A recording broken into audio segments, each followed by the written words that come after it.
Madame, Monsieur, bonsoir. Mercredi 18 septembre, bienvenue dans ce journal. Tout d'abord, le Conseil des ministres s'est réuni à Koulouba sous la présidence de Ibrahim Boubacar Keïta, président de la République. Le Conseil a adopté un projet de texte et procédé à des nominations. Je m'en vais vous donner le contenu de ce Conseil.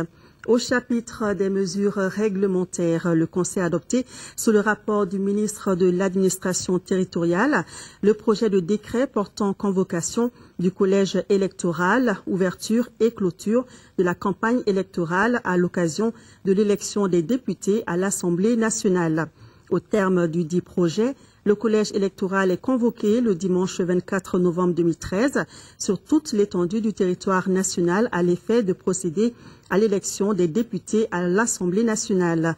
Un second tour du scrutin aura lieu le dimanche 15 décembre 2013 dans les circonscriptions électorales où aucun candidat n'a obtenu la majorité absolue des suffrages exprimés au premier tour.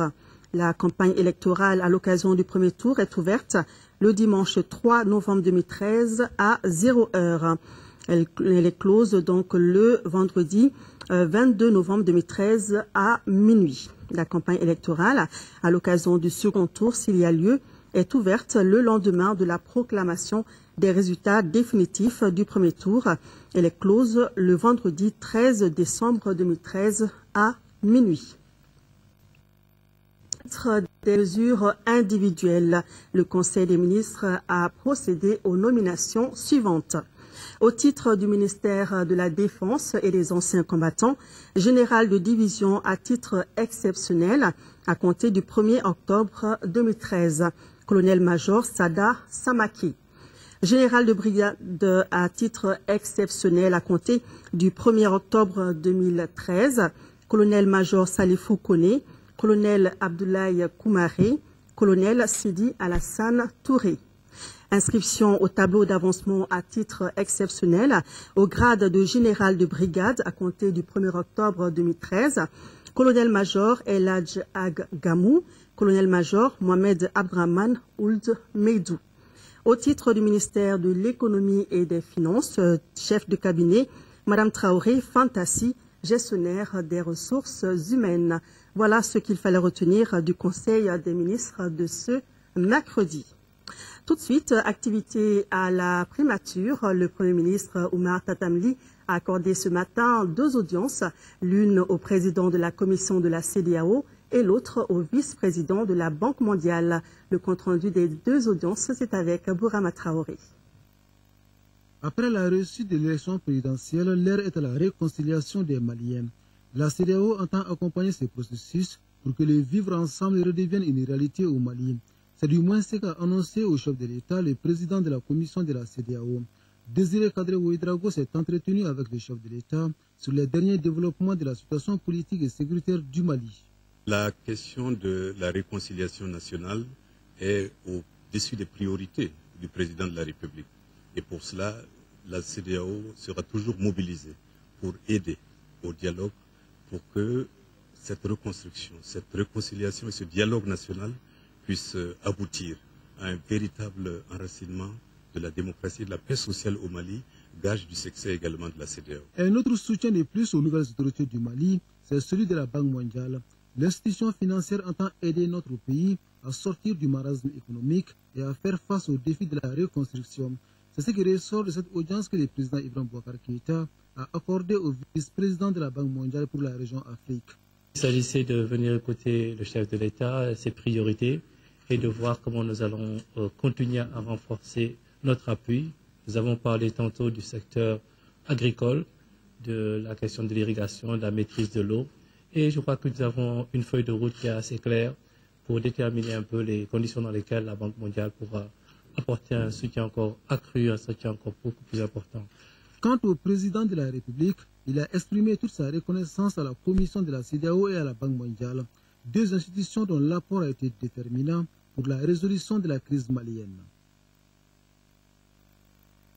Et je vous l'annonçais dans les titres, plusieurs personnalités sont arrivées cet après-midi ici à Bamako pour participer à la cérémonie de début de mandat du président de la République, Ibrahim Boubacar Keïta.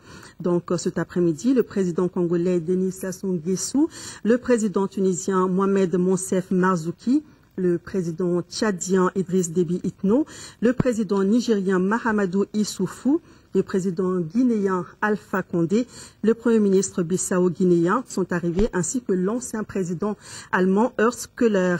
Et en début de soirée, c'est le roi Mohamed VI du Maroc qui a été accueilli par le président Ibrahim Boubacar Keïta. Et bien sûr, le RT1 vous a proposé en direct toutes ces arrivées. Et notez que d'autres personnalités sont attendues dans notre capitale dans les heures qui viennent. Le programme de la cérémonie solennelle marquant le début du mandat du président de la République est très chargé. Il commence aux environs de 10 heures au stade du 26 mars pour prendre fin à 16 heures. Au menu, il y aura la revue des troupes, 4 discours qui seront prononcés par François Hollande, le président français, Alassane Dramane Ouattara, le président ivoirien, Idriss Déby Itno, le président tchadien, Sa Majesté le roi Mohamed VI du Maroc et le président de la République, Ibrahim Boubacar Keïta. Il y aura également un défilé militaire et une conférence de presse, entre autres à Koulouba. Sidiki Dambélé nous décortique ce programme spécial. C'est un jeudi, mais pas ordinaire, car ce 19 septembre 2013 marque le début du mandat du président de la République, Ibrahim Boubacar Keïta. Et nombreux sont les chefs d'État et autres importantes personnalités qui ont tenu à être témoins de cet événement, deuxième exception. C'est pourquoi le protocole de la République a concocté un programme alléchant à la dimension de l'événement qui se tiendra au stade du 26 mars, tenez-vous bien, 50 000 places assises et au palais de Koulouba. Après l'accueil et l'installation des invités des marques, il y aura d'abord la revue des troupes, rendant les honneurs, la projection d'un film retraçant les parcours du président de la République. Et l'un des temps forts de cette première partie sera sans doute les discours qui seront prononcés par les présidents François Hollande de France, Alassane Ouattara de Côte d'Ivoire, Idriss Déby Itno du Tchad, Sa Majesté le roi Mohamed VI du Maroc et enfin les messages du président de la République, Ibrahim Boubacar Keïta. Le président Keïta qui effectuera juste après son discours un tour d'honneur en voiture décapotable. Le deuxième temps fort de la journée porte sur un défilé militaire des troupes de la MINUSMA, de l'EUTM, des forces armées tchadiennes, de la force française Serval et des forces armées maliennes. Le troisième temps fort de la journée, ça se passera au palais présidentiel de Koulouba, où les chefs d'État se retrouveront pour un déjeuner offert en leur honneur par le président de la République. Et juste après dernier acte, une conférence de presse qui sera animée par les présidents Hollande, Ouattara, Itno et Keïta. Une conférence de presse conjointe qui mettra fin au programme que vous pourrez suivre en direct et en intégralité sur l'ORTM. C'est demain donc qu'aura lieu la cérémonie solennelle marquant le début du mandat du président de la République du Mali. Ce rendez-vous historique demande aux Maliens une grande organisation. Garibou Pérou est allé voir le niveau des préparatifs à Koulouba, à l'aéroport international Bamako-Sénou et au stade du 26 mars où se dérouleront les cérémonies. Suivant son reportage. Le monde a les yeux rivés sur le Mali pour la cérémonie solennelle marquant le début du mandat du président de la République, Ibrahim Boubacar Keïta. Pour la circonstance, 3 sites ont été choisis. Il s'agit de l'aéroport international Bamako-Sénou, avec une capacité d'accueil de près de 100 000 passagers. Comme pour le banquet prévu à Koulouba, le comité d'organisation travaille sans relâche.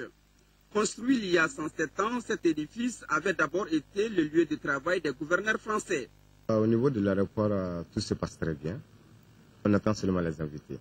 Tout se passe très bien. Le stade de 26 mars doit abriter la cérémonie solennelle proprement dite. L'un des plus importants de l'Afrique de l'Ouest, il a une capacité d'accueil de 55 000 places. 24 heures avant la cérémonie, la commission d'organisation procède au nettoyage des salons, des gradins et à la décoration des fauteuils des officiels. La presse nationale et internationale sont également mobilisées. L'Office de radiodiffusion-télévision du Mali a déployé les moyens adéquats pour assurer en direct la retransmission. Nous avons utilisé notre carte DSLG qui est un équipement nouveau, qui prend directement sur le satellite et ça vient à l'antenne à Bozola. On a même installé au CICB au cas où la pluie nous dérangeait le spectacle. Donc toutes les dispositions techniques sont prises. En souhaitant bienvenue aux hôtes, les Maliens, peuple d'une vieille civilisation, se rappellent l'article 65 de la charte de Kourkanfouga. Il est dit, je cite, « Pense te retrouver un jour plus loin que tu ne sembles soupçonner ». Ce qui veut dire que la vie et les biens de l'étranger doivent être mieux protégés que ceux des nationaux. Cela s'appelle Jatibia ou encore l'hospitalité. L'hospitalité à la malienne. La cérémonie de prise de fonction du président de la République est une aubaine pour les professionnels du tourisme. Compte tenu des capacités d'accueil de la capitale, il s'agit d'un défi à relever. Bamako dispose d'une quarantaine d'établissements d'hébergement dans les normes, avec l'occupation ou la réservation de 3 hôtels 5 étoiles par des organismes internationaux, le nombre de chambres est en réduction. Toutefois, les hôteliers entendent relever le challenge. Notre équipe de reportage a sillonné la ville de Bamako, une équipe dirigée par Moïse Traoré. La cérémonie de prise de fonction du président de la République s'avère une aubaine pour les hôteliers. Toutefois, compte tenu des capacités d'accueil de la capitale, il s'agit d'un défi à relever. Bamako attend une quarantaine de chefs d'État ou d'invités de marque. La commission s'est réunie et elle a pris des dispositions. À la commission, il y a pratiquement un peu de tout. Il y a les hôteliers, il y a le service d'ordre, il y a un peu de tout ce qui peut conclure à la bonne marche du séjour de nos hôtes ici à Bamako. Le Mali est une terre d'accueil et que tous les hôteliers de la place se sont mis pour faire de cet événement un événement grandiose et pour que le Mali toujours continue sur son hospitalité légendaire. Pensons que cet événement sera l'un des événements majeurs de l'année 2013 pour le Mali. La capitale compte 40 établissements hôteliers dans les normes.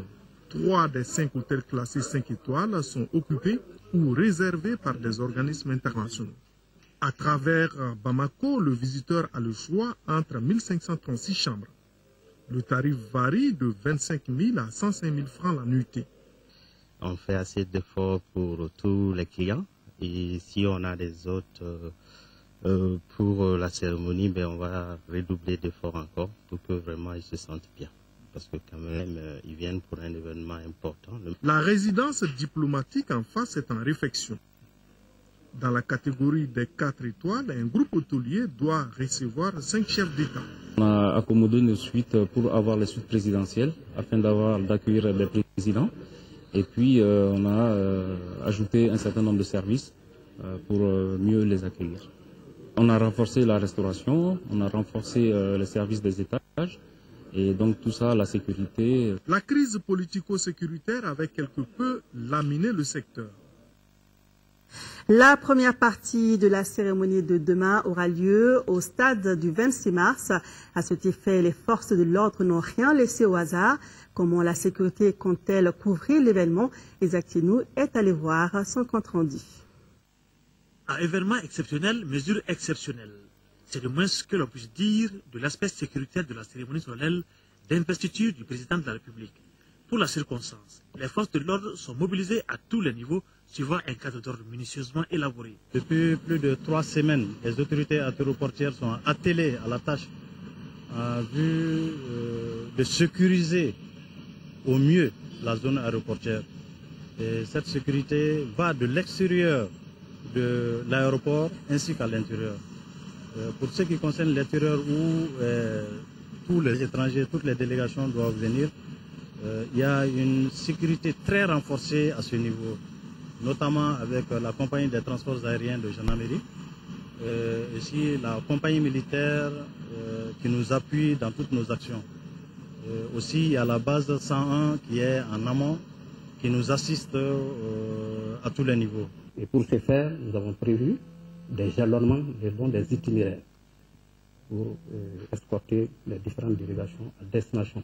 Il n'y a pas de souci à se faire, c'est une fête et nous allons sécuriser tout le monde. Toutes les forces de sécurité sont mobilisées, que ce soit la police, la gendarmerie, la garde nationale. Et nous avons même l'appui de nos collègues de l'aménagement et de Serval. Par exemple, vous verrez des surveillances aériennes par des hélicoptères. La fluidité de la circulation est aussi un élément important dans la stratégie. Nous avons eu à privilégier des itinéraires où les délégations des cortèges officiels vont emprunter, c'est-à-dire les voies d'accès conduisant au pont FAD, l'avenue de la CEDAO, jusqu'aux 30 mètres, en passant toujours par le cimetière de Niamakoro jusqu'à la Tour d'Afrique et de la Tour d'Afrique au stade du 26 mars. À ce niveau, la circulation va être interrompue et dans l'air alentour, jusqu'au dépôt pétrolier de l'ONAP. Nous demandons à la population d'emprunter le pont des Martyrs pour avoir accès au stade du 26 mars. À ceux qui sont toujours sur la rive gauche, d'emprunter le 3e pont de Bamako pour se rendre au stade du 26 mars. Aussitôt que la cérémonie va prendre fin, nous demandons aux usagers d'attendre à ce que les cortèges des délégations officielles puissent être évacués en premier lieu d'abord. Au niveau du parking au stade du 26 mars, il y a 2 macarons de couleur jaune et bleu. Pour le macaron de couleur jaune, les véhicules qui portent ces macarons sont des véhicules qui doivent être parqués à l'intérieur du stade même. Les véhicules qui portent ce macaron de couleur bleue doivent être parqués à l'extérieur du stade. Je demande aux usagers d'engins à 4 roues de respecter scrupuleusement ces instructions par rapport à ces macarons pour nous faciliter notre travail qui est de rendre la circulation fluide pour que chacun puisse aller et revenir à son domicile en toute sécurité. Déjà, toutes les dispositions sécuritaires sont prises pour la réussite de cet événement que notre pays s'apprête à vivre. Voilà, la circulation sera certainement assez fluide demain puisque la journée est chômée, en témoigne ce communiqué du ministre du Travail et des Affaires sociales et humanitaires qui communique en raison de la cérémonie solennelle marquant le début du mandat de son Excellence, M. Ibrahim Boubacar Keïta, président de la République. La journée du jeudi 19 septembre 2013 est chômée et payée sur toute l'étendue du territoire national. Toutes les installations de l'énergie du Mali au stade du 26 mars sont en bon état. C'est le constat du premier responsable de la société qui était en visite sur le lieu. Le groupe électrogène et le réseau de réception du courant sont les équipements observés par le directeur général de l'EDM SA, Tidiane Keïta, que nous écoutons au micro de Agali Agissa. Alors, nous sommes venus visiter nos installations électriques, aussi bien les installations d'eau, puisque c'est la même famille. Nous avons également regardé et visité nos assurés du groupe de secours qui est installé également au stade du 26 mars. Vous avez pu constater que toutes les installations sont en bon état de fonctionnement. Les dispositions prises nous rassurent. Vous avez vu ces jours, vous avez pu constater qu'il y a eu quand même quelques désagréments dus à quelques décharges atmosphériques qui ont causé quand même un peu de soucis à nos abonnés, à toute la population. Nous nous en excusons. Mais c'est les dispositions qui sont prises pour que généralement, quand il y a incident, on puisse réagir très rapidement. Alors nous profitons également de ce plateau pour inviter l'ensemble de la population malienne, parce que cet événement est un événement qui doit être suivi par toute la planète si possible, à travers bien entendu nos médias et à travers les antennes de l'ORTM. Donc nous invitons les populations pour essayer de nous accompagner dans cet exercice en essayant de débrancher tout appareil qui ne soit pas nécessaire pour permettre à l'ensemble de la population malienne de pouvoir disposer de l'électricité correctement, sans interruption, pour pouvoir suivre correctement tous ces événements. Après l'électricité, intéressons-nous à l'assainissement. Le ministre de l'Environnement et de l'Assainissement, Ousmane Aguerissa, était sur le terrain pour donner un coup d'élan aux travaux d'enlèvement et de curage dans toute la ville de Bamako. Cette visite a concerné le dépotoir de Dar Salam avec les machines de Tokuna Agro-Industrie et le pont de Bankoni. Reportage de Abdul Karim Kaba. Rendre la capitale sa renommée d'antan, c'est-à-dire une ville coquette, où il fait bon vivre, voilà l'ambition qui nourrit le département de l'environnement et de l'assainissement. C'est pourquoi le ministre Ousmane Aguirissa est allé constater de visu l'état d'avancement des travaux d'enlèvement d'ordures. Mesurer la qualité du travail qui a été fait, mais aussi et surtout apprécier l'engagement citoyen d'une fondation, la Fondation Tobuna, qui a mis l'essentiel de ses moyens à notre disposition pour contribuer à l'embellissement de la ville de Bamako, à la veille de l'investiture du président de la République. Après tous ces investissements financiers et matériels, l'accompagnement et l'implication des autorités communales et surtout des populations sont plus que jamais nécessaires. La population de ce quartier, les quartiers environnants, pour faire de l'assainissement une affaire quotidienne, une affaire de tous les jours. Demander également aux autorités communales, la mairie de la commune 3, la mairie du district, vraiment de faire en sorte que le visage qui est celui de notre capitale aujourd'hui puisse non seulement disparaître, mais qu'elle puisse être embellie. Les travaux s'étendront sur l'ensemble du district de Bamako. Il s'agit notamment de débarrasser Bamako de ses ordures et de procéder au curage des caniveaux. Bamako, la capitale, fait donc peau neuve. Aujourd'hui, la ville est pavoisée aux couleurs nationales, le vert, le jaune et le rouge. Les populations se disent satisfaites de voir Bamako aussi propre et belle et espèrent que cette image ne s'arrêtera pas après la journée de demain. Alpha Mega.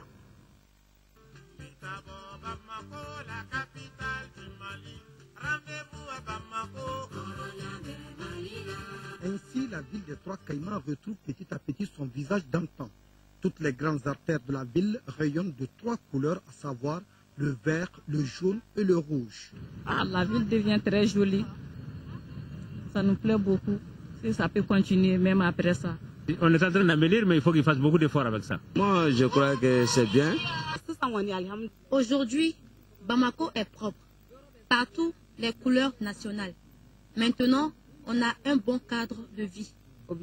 Les travaux d'assainissement de la ville viennent au bon moment. C'est une mission que nous effectuons de façon permanente.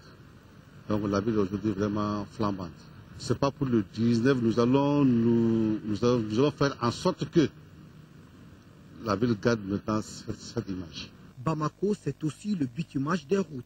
Avec notre équipe, vraiment, nous voulons tout finir bien avant l'arrivée du roi. La distance à peu près 800 mètres. C'est le travail du gouvernement à environ quelque chose de 50 millions comme ça. Aujourd'hui, le centre-ville Bamako est beau, mais il faut des efforts constants pour que la ville reste coquette.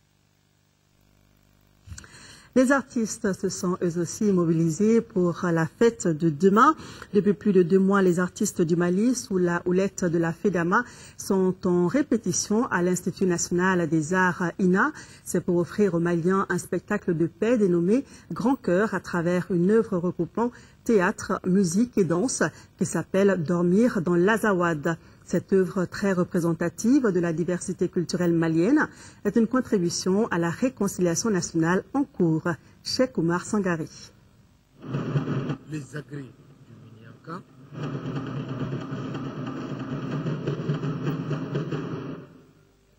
le Takamba du Soraï,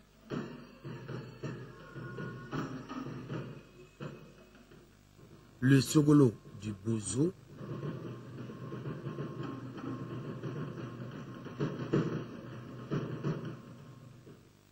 bref, c'est une œuvre gigantesque, genre opéra que les artistes du Mali prévoient pour chapeauter leur contribution à la paix et à l'unité nationale. L'œuvre est une symphonie, multiforme et reflète le Mali dans sa diversité culturelle d'Ekaï à Kidal. Elle s'inscrit dans la logique de l'actualité, d'où son appellation Dormir dans l'Azawad. C'est, comme qui dirait, un théâtre total. Une œuvre qui allie savamment le texte, la danse, la musique, les chants. Et donc, c'est une œuvre qu'on a voulu significative parce que toutes les danses de ce pays, tous les chants qui ont été des chants de valeur dans ce pays-là, qui ont fait sortir les gens, qui ont fait pleurer les gens, qui ont fait les Maliens se sentir de vrais Maliens, Nous avons voulu en prendre quelques-uns, alors en faire un certain dosage très savant pour donner à cette œuvre-là, qui s'appelle d'ailleurs Dormir dans l'Azawad, eh bien une œuvre qui va parler de paix au Mali, qui va inviter les gens à la paix, à la réconciliation, parce que ce pays-là, on a beau le dire, les gens vont penser que oui, on le répète, on va le répéter ad nauseum, ce pays est un et indivisible. La troupe est composée de 36 comédiens, musiciens et danseurs. Ils sont soit professionnels, élèves de l'Institut national des arts ou étudiants du Conservatoire des arts multimédia Bala-Faseke Kouyaté. L'amphithéâtre de l'INA, qui sert de cadre de répétition, est décoré à l'image de la géographie de l'Azawad. Les instruments de musique utilisés sont traditionnels, excepté une seule guitare. Vous conviendrez avec moi que cela relève de la créativité artistique au service de la cohésion sociale.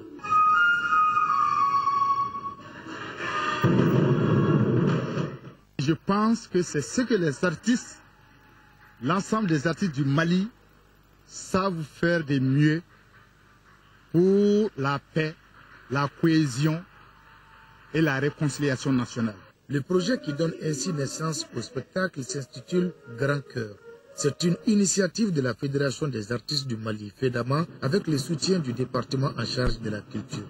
Tout le monde sait que nous traversons, le Mali traverse un moment très critique de son histoire.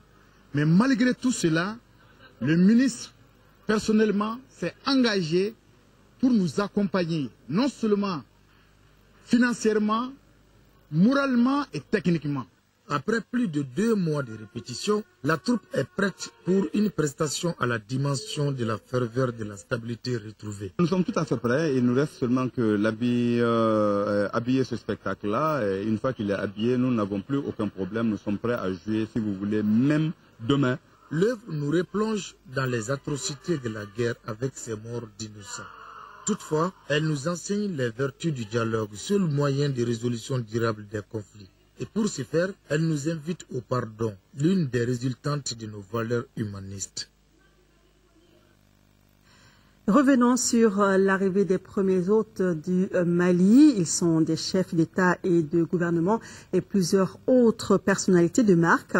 Parmi les invités, le roi du Maroc, Mohamed VI, qui prendra part pour la première fois dans le monde à la prise de fonction d'un chef d'État.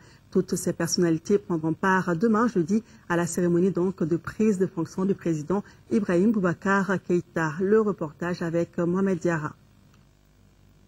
Intense balai aérien ce mercredi à l'aéroport international Bamako-Sénou. Un moment qui annonce les couleurs d'une cérémonie grandiose. Il s'agit de la cérémonie marquant la prise de fonction du président Ibrahim Boubacar Keïta. Et c'est une première dans l'histoire, la participation du roi Mohamed VI du Maroc à une cérémonie d'investiture. Le docteur en droit est arrivé en début de soirée à Bamako. Il a été accueilli au bas de la passerelle par le président Ibeka. Les deux personnalités reçoivent les honneurs dus à leur rang. Ensuite, le roi Mohamed VI et Ibeka s'offrent un bain de foule. Point de doute, cet honneur que le roi fait au Mali contribuera à réchauffer les relations bilatérales entre Bamako et Rabat. Plusieurs autres chefs d'État et de gouvernement sont présents à Bamako. Il s'agit du président Denis Sassou Nguesso, le premier à atterrir à l'aéroport international Bamako-Sénou. Il est suivi des présidents tchadiens, nigériens et tunisiens. Tous ces pays ont contribué à aider le Mali à sortir de la profonde crise qu'il vient de traverser. Outre la Tunisie, le Niger et le Tchad regroupés au sein de la MINUSMA ont participé à la lutte contre les djihadistes. Le couronnement de cette lutte aura été l'organisation de l'élection présidentielle dans des conditions satisfaisantes. Une élection à l'issue de laquelle le président Ibeka a été élu avec plus de 77%. C'est donc de vive voix que le chef de l'État du Mali trouvera les mots justes pour remercier la communauté internationale à la cérémonie de ce jeudi 19 septembre au stade du 26 mars. Voilà, ajoutons que le président guinéen Alpha Condé est lui aussi arrivé en début de soirée ici à Bamako.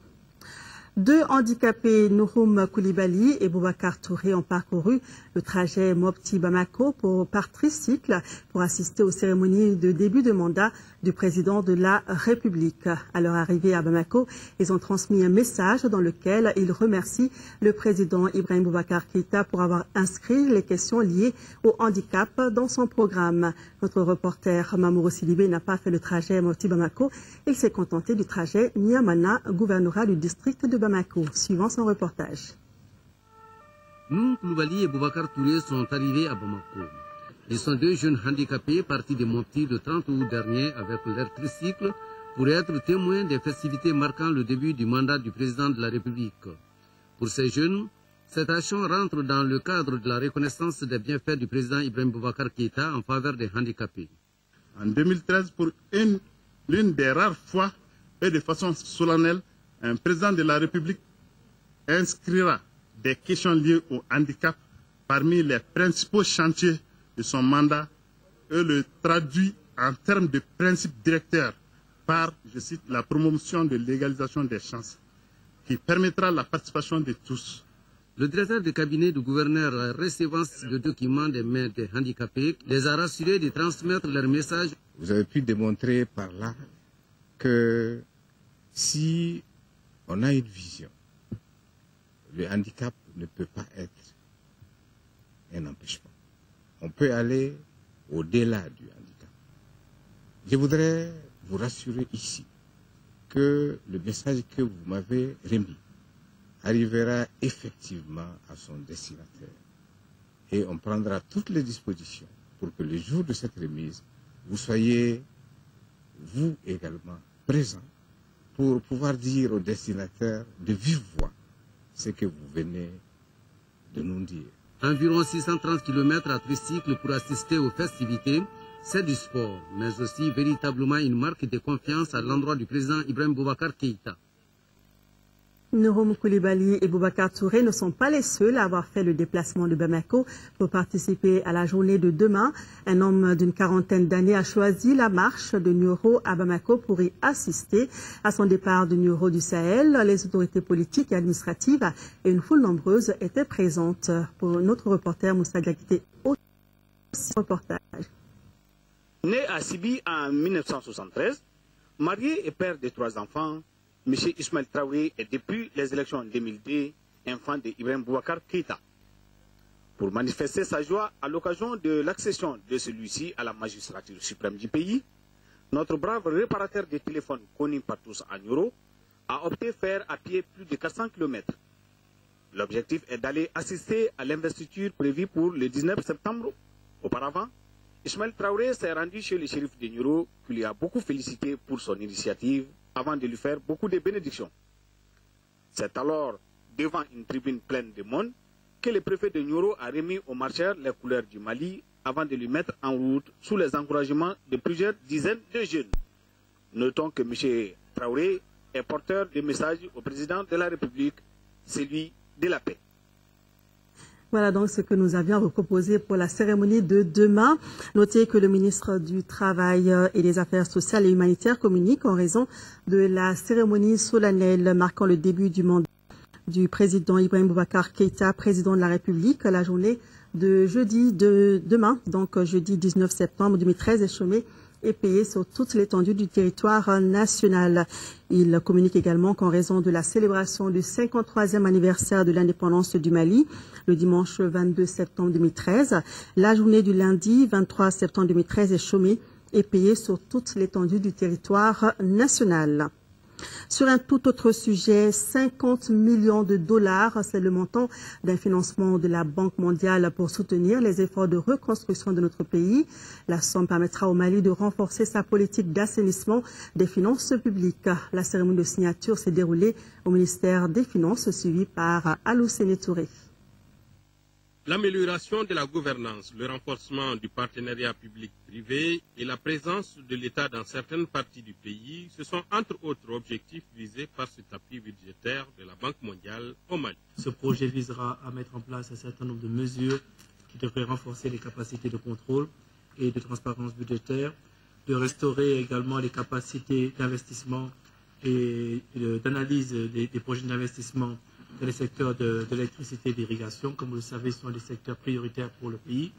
Et à travers ce projet, nous pensons que les autorités pourront accélérer le niveau des investissements qui ont été prévus dans ce secteur. Il faut rappeler que la Banque mondiale a toujours été constante dans son appui au Mali et ce geste vient à point nommé. Ces 50 millions de dollars, j'avoue, comme vous le dites si bien, viennent à point nommé. Dans un pays où il y a tellement d'attentes, c'est vrai qu'il y a eu de grandes annonces. Mais dans l'immédiat, ce qui nous importe de faire, c'est vraiment d'utiliser diligemment ce que nous recevons de façon concrète en ce moment-là. Et en cela, je pense que 50 millions de dollars, c'est pas rien pour un pays comme le nôtre. Encore merci de la part du président de la République, de mon Premier ministre et de l'ensemble des membres du gouvernement dont les différents secteurs de responsabilité vont bénéficier de ces ressources-là. Avec le retour de la démocratie, la Banque mondiale va davantage renforcer son appui au bénéfice de notre pays. Le gouvernement tente d'aménager les terrains de sport pour installer les victimes des inondations et trouver des solutions pour reloger ces familles. Ce sont donc les solutions envisagées par la réunion interministérielle tenue cet après-midi au département de l'éducation. Cette réunion a levé les inquiétudes qui planent sur la rentrée scolaire de cette année. Boubacar Sissoko nous en parle. La rentrée scolaire 2013-2014 aura bel et bien lieu le mardi 1er octobre prochain. Le gouvernement a pris toutes les dispositions appropriées pour libérer les écoles.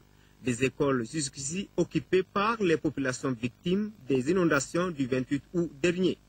Compte tenu de tout ce que je viens d'entendre pendant cette réunion, donc je crois que le ministère de l'Action humanitaire a pris à bras le corps ce problème et a décidé de nous aider, vraiment à faire en sorte que les sinistrés qui occupent les écoles puissent libérer les salles de classe et puissent être pris en charge d'une autre manière, donc afin que nous puissions faire l'ouverture le 1er octobre. Pour ce faire, des mesures urgentes s'imposent, parmi lesquelles l'installation des tentes sur les terrains de sport d'une part et trouver d'autre part des maisons à louer pour une durée bien définie. Dans l'immédiat, il faut que nous nous mobilisions pour qu'on sorte les familles. Si des familles peuvent trouver des lieux des lieux à louer, elles font connaître qu'elles trouvent des lieux à louer, nous le gérons, elles peuvent partir à partir de demain dans ces lieux. Et nous mobilisons les ressources pour qu'on puisse payer, mais entendons-nous aussi sur la manière dont on va payer.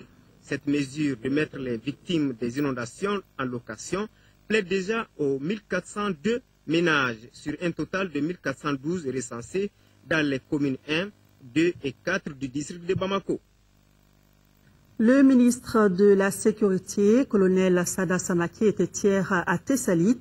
Le ministre est allé à la rencontre de la population pour parler de réconciliation et exprimer la compassion des autorités après les différents événements survenus dans cette localité. Pour la circonstance, la population de Tessalit a réservé un accueil des grands jours au ministre et à sa délégation. Adama Kodjo et Youssouf Diarra sont nos envoyés spéciaux à Tessalit. Je suis venu vous écouter et échanger avec vous sur vos différentes préoccupations, car vous constituez les raisons de l'existence du gouvernement. Voilà paraphraser la déclaration faite par le ministre de la Sécurité Sada Samake lors de son premier contact direct avec la population de Tessalit, une ville dont la population avait auparavant bien accueilli le ministre et sa délégation. En toute sincérité, nous sommes très contents, nous sommes très fiers, nous sommes très contents de l'arrivée du ministre aujourd'hui à Tessalit. Ce qu'on demande au ministre aujourd'hui, c'est nos préoccupations. L'eau, l'électricité et la télécommunication sont les besoins exprimés par la population de Tessalit, qui a réaffirmé son appartenance à un Mali uni et indivisible. Ainsi, elle se dit prête à tourner résolument la page la plus sombre de l'histoire du pays. Et la commune de Tessalit, ou bien je peux dire même le cercle de Tessalit, est prêt aujourd'hui pour la réconciliation. Et nous sommes en train de débattre entre nous depuis 2-3 mois pour qu'on se retrouve ensemble pour discuter sur l'apaisement, sur la réconciliation. Pardon et réconciliation pour la paix et la cohésion sociale. C'est le même message que le ministre Samake a apporté à la population de la localité. Au nom de cette réconciliation, le colonel Samake a annoncé l'organisation dans les prochains jours des Assises du Nord et la tenue des États généraux sur la décentralisation. C'est l'une des tâches prioritaires du gouvernement, aller vers cette réconciliation en vue du retour de la paix définitive. Nous avons une paix qui est fragile, nous devons y travailler pour qu'elle revienne rapidement je dois vous dire que personne ne souhaite la guerre. Et personne également ne souhaite le retour de la guerre. Donc, ces populations ont des besoins. Ces populations ont exprimé des doléances. Nous allons faire en sorte que ces besoins soient pris en compte, ces doléances soient examinées dans le sens souhaité. Et nous pensons que tout cela doit contribuer à mieux organiser les assises et à faire en sorte que nous aboutissions rapidement à cette paix définitive. Selon les ministres de la Sécurité, plus rien ne sera comme avant. Le Mali nouveau se fera sur de bonnes bases, a-t-il souligné. Un des soucis majeurs des nouvelles autorités du Mali, c'est d'informer d'une manière particulière l'ensemble des populations du Mali et singulièrement celles du Nord. Notre raison d'être, ce sont les populations. Notre devoir, c'est de faire en sorte qu'elles soient consultées sur tous les problèmes de la nation. Au nom des plus hautes autorités du pays et du peuple, le colonel avait auparavant présenté ses condoléances aux familles victimes des événements qu'a connus le pays et ainsi qu'à celles des inondations survenues cette année dans le cercle de Tessalit. Avant de rencontrer la population de Tessalit, le ministre de la Sécurité, colonel Sada Samake, et sa délégation ont pris contact avec les forces de la MINUSMA, de l'opération Serval et du groupement tactique interarmes Waraba en mission dans la localité. Retrouvons nos envoyés spéciaux. Le ministre de la Sécurité, le colonel Sada Samake, a rendu visite aux différentes forces de défense stationnées au camp de Tessalit. Avec les forces de l'opération Serval et de la MINUSMA, le message du ministre était le même, celui de la reconnaissance du pays à l'endroit des alliés engagés dans la lutte contre le terrorisme et le narcotrafic. Là aussi, le colonel Samake a présenté ses condoléances pour tous ceux qui sont tombés sur le champ de l'honneur. Autre force de défense rencontrée par le ministre, le groupement tactique interarmes Waraba. Les hommes n'ont pas manqué l'occasion pour évoquer leurs difficultés relatives à l'équipement, la santé et la formation. C'est des gens qui mènent un travail remarquable sur le terrain. Il y a des petits problèmes qui peuvent être résolus. J'étais à l'écoute des forces et je pense qu'en accord avec mon collègue de défense, nous allons nous y atteler. Concernant la sécurité dans la localité, les propos tenus par le commandant du groupement tactique interarmes Waraba sont rassurants. La situation sécuritaire à Tessalit est vraiment calme. Nous travaillons en bonne collaboration avec les partenaires Serval et la MINUSMA. La population a vraiment envie de sécurité et elle collabore, elle donne beaucoup de renseignements. Il faut signaler que la population de Tessalit a tenu à saluer les différentes forces engagés dans la localité en vue de préserver la quiétude des habitants. Nous ne pouvons pas accepter la situation telle qu'elle se présente aujourd'hui à Kidal et l'armée va renforcer ses positions sur le terrain. C'est ce qu'a déclaré le ministre de la Défense et des anciens combattants, Soumeilou Boubei Maïga, en mission à Tombouctou. Sur place, le ministre a félicité et décoré l'ensemble des éléments des forces armées et de sécurité déployés à Tombouctou. Il s'est également rendu au QG de la MINUSMA où il a salué les efforts des forces étrangères qui ont aidé notre pays. Au RTM Tombouctou, Adama Djimde. C'est sous une pluie battante que l'appareil transportant le ministre de la Défense et des anciens combattants s'est immobilisé à l'aéroport de Tombouctou. Honneur militaire, salut au drapeau, cap sur le camp militaire, entretien avec la hiérarchie hors caméra, mais tout porte à croire qu'il a été question de renforcement du dispositif sécuritaire là où le maillon semble faible. Nous allons déployer des effectifs supplémentaires dans toutes les zones où nous sommes faibles et de manière à assurer la sécurité des personnes, la sécurité des biens, à sécuriser le retour de l'État, à sécuriser le retour des populations. Le ministre Maïga est revenu sur la situation inacceptable qui prévaut à Kidal. À Kidal, nous allons renforcer nos capacités parce que nos éléments qui sont là-bas, ils ont la même mission que l'armée sur l'ensemble du territoire, c'est de sécuriser l'État et les citoyens. Et donc pour nous, la situation de Kidal, nous ne pouvons pas continuer de l'admettre comme elle se présente actuellement. Le sous-bureau des Nations Unies à Tombouctou a reçu la visite de la mission. Ici, le colonel Jules Bacheno, commandant du bataillon Badéen du Burkina Faso, relevant de la MINUSMA, a fait un bref exposé sur la situation d'ensemble. Si à Tombouctou-Ville, c'est le calme qui règne, par contre à l'intérieur, la sécurité est menacée dans le secteur de Léré, Foïta, Gourmararous, Ber et dans la zone du lac Fagibine. Ces différentes localités doivent être dotées en unités opérationnelles, a-t-il conclu. L'ensemble des éléments des forces armées de sécurité déployés à Tombouctou ont reçu la médaille commémorative de campagne. Cette visite du ministre a été beaucoup appréciée par la troupe. Je suis content parce que du fait qu'il a décoré les hommes du rang ici, les sous-officiers, les officiers, par les médailles qu'ils méritent quand même. C'est un plaisir à moi parce qu'il nous a félicité de la reconquête du Nord quand même. On ne peut pas dire que nous sommes en pleine de sécurité. Le ministre est venu nous voir, donc vraiment c'est une fierté pour nous. Je suis contente de le recevoir ici. C'est la première fois que je vois un ministre de la Défense venir de rendre visite ici. Il nous a remonté la morale de la troupe. Le ministre Boubé a félicité l'armée et toutes les forces étrangères qui ont aidé notre pays à combattre les narcotrafiquants.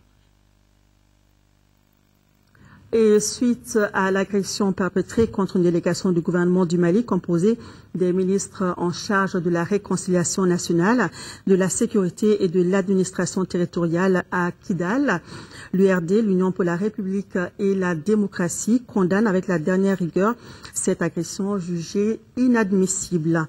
Et puis, autre sujet, du 10 au 12 septembre dernier, une délégation du Conseil économique, social et culturel conduite par son président, Jamil Bitar, a effectué une mission à Alger, en Algérie, dans le cadre de la 13e rencontre internationale de l'Association internationale des conseils économiques et sociaux et institutions similaires. Un nouveau bureau a été mis en place et c'est le Mali qui assure désormais la première vice-présidence pour l'exercice 2013-2015 à travers le président du Conseil économique, social et culturel, Jamil Bitar. Page culture, le Musée national du Mali accueille depuis hier et ce jusqu'au 30 novembre prochain une exposition intitulée Bijoux du Mali. Une sélection de parures venant de différentes localités de notre pays à travers sa diversité culturelle. Un projet réalisé en partenariat avec British Museum de Grande-Bretagne et le Musée national d'ethnographie de Leiden des Pays-Bas. Le vernissage de cette expo était présidé par le ministre de la Culture Bruno Maïga en présence de ses collègues de l'artisanat et de l'emploi. Reportage de Modibo Soirée. L'exposition Bijoux du Mali présente une sélection issue de la riche collection du Musée national du Mali. Des objets précieux rassemblés entre 2006 et 2011 suite à une série de missions de terrain effectuées à Kaye, Yélimane, Nioro, Bamako, Mopti, Djenné et Tombouctou auprès des populations Kassonké, Soninké, Peul, Mor, Songhai, Touareg et Arabes, en somme des parures qui magnifient la diversité culturelle du Mali. C'est un point de départ donc, que nous faisons sur les bijoux. Nous présentons cette petite exposition qui montre les bijoux que nous avons pu acquérir. Mais c'est vrai que nous allons continuer à rassembler donc, des choses sur les bijoux parce que je pense que ça fait partie donc, du patrimoine et de l'expression de notre culture. Ici, l'expo est constituée de bâches de titres, de textes et d'une sélection de portraits de femmes parées de bijoux. Au total, plus d'une centaine de bijoux sont exposés. Des parures en or, en argent blanc, colorés or ou combinés à l'agate, et en bronze, des objets qui nous font revivre le passé mais également le présent. Il y a des bijoux, depuis longtemps que je n'avais pas vu, surtout les grosses boucles des femmes Peul, de plus en plus. On ne revoit plus ces grosses boucles d'oreilles et même les plaquettes que nous avons vues des femmes soirées qu'elles portent lors des mariages. Les marraines portent lors des mariages. Donc ça nous a ramené dans un passé vraiment très lointain. Cette exposition a évoqué deux sentiments chez moi. Le premier sentiment, c'est un sentiment d'évasion. Parce que j'ai été bercé dans mon enfance par certains de ces chefs-d'œuvre-là. Et puis, sentiment de fierté aussi, parce que ça montre quand même le talent de nos artistes, de nos artisans. Et j'ai beaucoup apprécié. Je pense que c'est quelque chose qu'on doit continuer pour que la nouvelle génération puisse savoir quels sont les produits que nos parents, nos arrière-parents utilisaient et qui les rendaient si beaux, si belles. Cette exposition temporaire apparaît donc comme une introduction destinée à valoriser un pan de notre riche patrimoine culturel et vous avez jusqu'au 30 novembre prochain pour satisfaire votre curiosité en visitant cette expo au Musée national du Mali sur la route de Koulouba. Et oui, nous y ferons un tour. Et puis du nouveau dans vos kiosques avec ce numéro spécial prise de fonction du président Ibrahim Boubacar Keïta, réalisé par les journaux Le Prestige News et l'enquêteur, numéro gratuit tiré à plus de 5000 exemplaires. Vous retrouverez dans ce numéro spécial le projet de société du président IBK, son discours d'investiture du 4 septembre, son portrait et bien d'autres analyses pertinentes.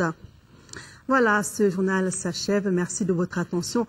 Nous vous rappelons que certains présidents sont déjà arrivés à Bamako pour participer à la cérémonie de demain.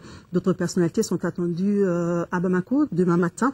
Et je rappelle que vous pouvez suivre en direct la cérémonie de demain. D'ici là, bonne suite de programme à tous sur l'ORTM. À bientôt.